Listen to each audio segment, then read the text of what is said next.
Okay, first let's discuss the elephant in the room. It might be you. You might be the elephant in the room. When it comes to the topic of guerrilla warfare, and I'm guilty of this, if you don't have a basic level of physical fitness, it doesn't matter how cool your gear is, or how many guns you have, or what type, you're getting smoked quick. You're basically just gonna be an ammo drop for the rest of us.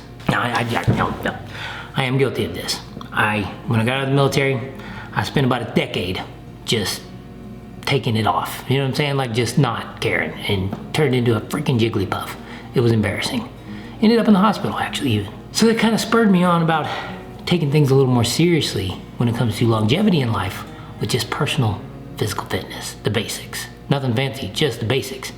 Look, if you can't walk up a flight of stairs without getting winded and looking for a cheeseburger, that's something you might need to address. And you're never too old to start. Like, start now. Like, yesterday.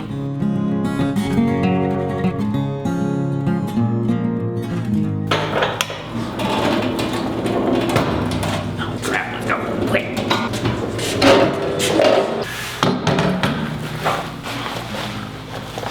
Well, what's the point of having all this cool gear if you can't at least cosplay on YouTube every now and then? How does this thing work? What's that new crap? That newfangled, oh, there you go, got it. All right, hunting is a fun hobby and everything, but let's talk about the real purpose of the Second Amendment today. And it's not hunting. Hunting is a hobby. It's a lifestyle, it's a choice, it's a really not necessity for most people. But the real purpose of the Second Amendment, aside from, LARPing on YouTube and pretending to be Delta Force Dev Guru for, role playing, the real purpose of the Second Amendment is actually guerrilla warfare. So we're gonna talk about that today. The actual real purpose of the Second Amendment, why it exists, and a good guerrilla warfare setup you might want to consider going forward. Just given the way things are going right now, and then if you watch the news, you understand what I'm talking about. The possibility of a civil war with some guerrilla warfare tactics needed by groups of citizens is becoming more and more relevant.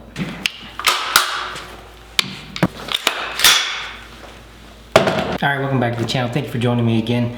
Let's talk about guerrilla warfare today, and a good, I think, loadout for most people that most people could accomplish and be useful across a broad spectrum of guerrilla warfare needs. What is guerrilla warfare? Guerrilla warfare is the tactical fetish fantasy of, Red Dawn, basically. Having to fight invading forces or your own government or whatever, using small unit tactics spread out across both urban, suburban, and maybe even, austere or, wilderness environments and stuff like that. What can you use? If there ever is a real big breakdown in society, even if it's just localized to specific regions of a nation, like the balkanization of Europe and stuff like that, or just some small areas of the map, not big, large-scale wars, on massive fronts, but I'm talking small pockets of conflict in areas that have broken down. Guerrilla warfare really comes into its own as a tactic used by small groups of individuals to disrupt larger groups of individuals, or to affect political or military outcomes and change. And it's been used in this nation, in America, to great effect during the Revolutionary War. Guerrilla warfare was a big part of winning the Revolutionary War. You had militias, so groups of armed citizens who are at least equally or greater armed than the government, which is the intent of the Second Amendment, affecting change through military strategy, using small unit tactics to disrupt supply lines, harass enemies, maybe small acts of subterfuge and counterterrorism, basically that kind of thing. So guerrilla warfare is really useful in that. Now, the ideal weapons loadout for guerrilla warfare tactics is largely debated amongst the different various communities out there, Second Amendment communities, the prepper community, all those good things. Everybody's gonna kind of have their own spin on what a good guerrilla warfare loadout might be for the average person. And it really, to me, kind of more aligns with what could you use in your daily life for self-defense and for that type of environment, versus just a specific military application. Like, okay, what is a weapons loadout package that I could keep and have around pretty regularly, and it's great and useful for my own self-defense, for any hunting needs I may have as well. Maybe if I need to hunt, because if you're living that type of lifestyle, guerrilla warfare thing is happening, society's broken down, you're gonna need to hunt, you're gonna need to do all those good things too, but that's not the point and purpose. The point and purpose is survival in austere environments, survival in hostile environments, or survival in a personal defense or self-defense situation. So I'll put together a package that I think will work for most people, and you have to take some considerations based on your environment and based on availability as well, because what applies here in the US and what we have access to is a kind of semi-free society with the Second Amendment protections and that kind of things is not really going to work for a lot of people other than European countries and stuff like that. Now, if you're in one of those third world countries that our government has spent billions of dollars supplying with all these small arms and rockets and all kinds of fun stuff like that, and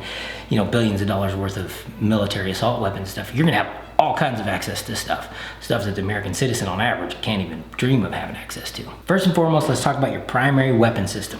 To me, there is no replacement for the good old AR-15, or recce style carbine, or a combat fighting style carbine. Lightweight, stripped down, simple, maybe with some iron sights, maybe with a red dot, maybe with an LPVO, something like that. But this is your all-around bread and butter beater. This is the fighting rifle, this is the self-defense rifle, this is the home defense rifle. This is the go-to for just about every application when it comes to small unit tactics, guerrilla warfare, personal conflicts, type of stuff. This is pretty much the do-it-all and the standard. I would say chambering it in something like a 5.56 or 223 Remington, 5.56 NATO being the standard, is the wisest choice because it gives you the broadest range of uses for all of those different environments. So CQB, recce stuff, all this kind of stuff. The 5.56 will do just about everything you need it to do in personal conflict. And it's not too wild or outlandish of a cartridge that you're not going to be able to find ammo for it. So pretty much all cops, all law enforcement, that type of thing, and military, all the NATO countries shoot 5.56 NATO. You're going to be able to find ammo for this thing, and being able to feed your rifle and fix your rifle are super important. So some standardization there and some common use stuff like an AR-15 is pretty stinking important. Now personally, I think going with a shorter barrel variant of this, so this is a 16-inch barrel because that's what some bullcrap paper says in the ATF office is legal without it being some special thing that needs a special thing and licenses and tags and titles and all this crap. So, but going forward, let's consider if society has broken down, the rules are out the window, and something along the lines of a short barreled rifle variant. So this is a pistol, okay, pistol, rifle, but something with a shorter barrel on a rifle chassis is going to probably be the more useful and more well-rounded type of carbine to have as your primary. So that's going to be your go-to. Me, I look for Mark 18 style stuff with the shorter barrel being is really, really useful, especially if you're going to be using one of these type of thingies right here, which can be pretty useful as well. It's a good all-arounder, it's a good option. It keeps the package overall lightweight. You can do it for most of your daily driver stuff. If you don't have access to that, or you're not going to waste time with that right now in the legal setting of having to get SBRs and all those kind of things, and look, there's a difference between today, right? Today, normal day, there's laws and rules to follow. They're stupid, they're retarded, but here we are. And then fast forward, if we ever get into a social breakdown situation, all those rules go out the window. What you can find and what you can get is going to vary for some people. So a lot of times you're going to end up with whatever you can get your hands on if things really go south. However, if you can set yourself up with a good carbine that is an all-arounder, more or less lightweight, more or less stripped down and simple version, shooting a common caliber, this is the bread and butter, this is the go-to. This is my #1 pick for what I would use in a guerrilla warfare environment. Now let's talk specialty weapon. Good alternative to something like this. Okay, so this is we'll say this represents our sniper rifle. It's big, it's heavy, it's long range, and you can do some extreme damage at some extreme ranges with this thing. It's very niche use, very specific case use, and it's not going to be practical on average for a guerrilla fighter, a guerrilla warfare situation. This is not going to be your CQB gun. This is not going to be your fighting small tactics gun, small weapons in the field type of thing. This is not it. This is a special use weapon, and it's not going to be practical for most people. Now granted, if that's all you can get your hands on, go for it. It's better than nothing, you know what I'm saying? Use what you can get your hands on, use what you got, whatever is available. But as a primary weapon system, this is not it. This is a secondary or even tertiary weapon system for very specific use applications, like say initiating ambush, initiating harassment on targets at long distances, and then fading away type of thing, like there's going to be purpose and use for this type of thing in a guerrilla environment, but it's going to be very niche, and it's cumbersome. It's cumbersome to try to, I don't know if you've ever tried to do CQB with a 15-pound rifle. It doesn't work very well. So a good alternative to fill that role, so specialty role, precision long-range engagements, maybe a little more effect on target at longer distances. A good alternative to that is to build yourself, or have built for you, or buy an upper receiver that is a little bit more specialized for your basic carbine. So you have your basic carbine, and then you have an upper receiver that you can put on it that has a longer barrel, a bigger optic, something for more long range, and in my mind, a more specialized caliber for long range. So this is where the deviation comes in from the standard. This one is chambered in 6-arc, and this is my go-to special application upper receiver for my basic carbine, right? So I have a basic carbine I can do my daily driver stuff with. It's the beater, it's the Ford F-150, this Honda Civic. You can get anywhere you need to go with it. But if you need to break out a Ferrari, you can, and you can slap it on here, upper receiver fully built out in a different specialized caliber with different magazines. Life is good. You got yourself an upgraded package that is more capable of long range and precision, and maybe greater effect on target at those ranges. Now, using a specialized cartridge is going to have its drawbacks so far as ammo availability, but again, think about it, this is not your daily driver. So this is not the thing you're going to be blowing thousands and thousands of rounds through, hundreds and hundreds, whatever, of rounds in a firefight, or doing CQB with. This is a very specialized weapon system, very specialized upper receiver. It's based off of the DMR or SPR, the Designated Marksman Rifle, or Special Purpose Rifle concept that the military uses. This just gives you a little bit of a lighter package. So instead of having an entire second gun, you can just throw this thing in a pack with some specialty ammo and specialty magazines with it, and swap out if need be for longer range engagements or more precise harassment style fire. Now, I went with the 6-arc because I think it's a great, fantastic caliber for the AR-15. There's pretty much nothing that beats it that's in large scale production and large scale use. I know the 6 Max comes close. It's a good caliber too, but it still doesn't beat the 6-arc in a lot of ways downrange with bullet size selection and range and all those good things. We won't get into the comparison right now. I have another video for that. But I think the 6-arc is a better option for most people in most situations, something like that, or a 6.5 Grendel. Where I would lean more towards the 6-arc is that there are actual military applications for the 6-arc that are being employed. So there are military units, there are, the caliber and cartridge itself has been introduced to the military and it is being used in some capacity. So finding ammo to feed a weapon system like this is the crux of the issue. And it may be a little easier with something like a 6-arc versus a 6 Max or 6.5 Grendel or any of the other things like that, like a 6.8 SPC or something like that. So for me, my money's on the 6-arc because it turns the AR-15 into a true long-range platform that you can make very precise, get yourself an upgraded optic, higher magnification range on it, and you've got yourself your specialty secondary weapon option. So a secondary option for that special weapons category, for that, like extended range and extended effect weapon system, is to actually have an AR-10 built out and put it in a common caliber like the 6.5 Creedmoor, which is being used by the military, or the 308, the 7.62 NATO, which is a great standard. It's been used all over the world. Easy to find that kind of thing. The problem with that is you have to have an entirely separate weapon system, an entirely new weapon system with its own things, its own weight, and so you're having to carry around multiple weapon systems. And in a guerrilla environment or that type of situation, the fewer things you have to carry and the lighter weight your overall kit and package can be, the more mobile you can be, the more effective you're going to be long term. So this is a good option. It wouldn't be my primary choice. My primary choice would be, given that we have some great caliber selections today with the 6-arc, 6 Max, 6.5 Grendel, whatever, is just to build out and have a complete second upper and the corresponding magazines and ammo with that I can then use with my dedicated bread and butter gun. All right, and to round out the trifecta of a great guerrilla setup, I think a sidearm of some kind in a common caliber like the 9mm Luger or 9 NATO, whatever you want to call it, the 9mm, is a great option. I think there's a lot of really good choices you could make out there. This one's a 1911 style. A Glock 19 would also work. Glock 17, duty pistols, Smith & Wesson M&Ps, that kind of thing. Just a simple, easy to feed, fairly common pistol of some kind, chambered in 9mm or 45 would be my best choice, like no question about it. Like either 9mm predominantly, or then secondarily 45. But it doesn't have to be complicated. This is your sidearm. This is the last resort. This is the final, last stand, final defense. The zombies are at the door type of thing, and you've got nothing else left. You want to have a good sidearm that you can rely on, and you can carry a few magazines for it, but it's not bulky or overweight or too cumbersome. All right, to round it out, let's talk about tertiary equipment and weapons and stuff like that. Everybody knows your primary weapon is a good battle knife, a good blade, something like this, sturdy, hardcore, heavy duty. I mean, that's gonna be your go-to anyway when the zombies are coming.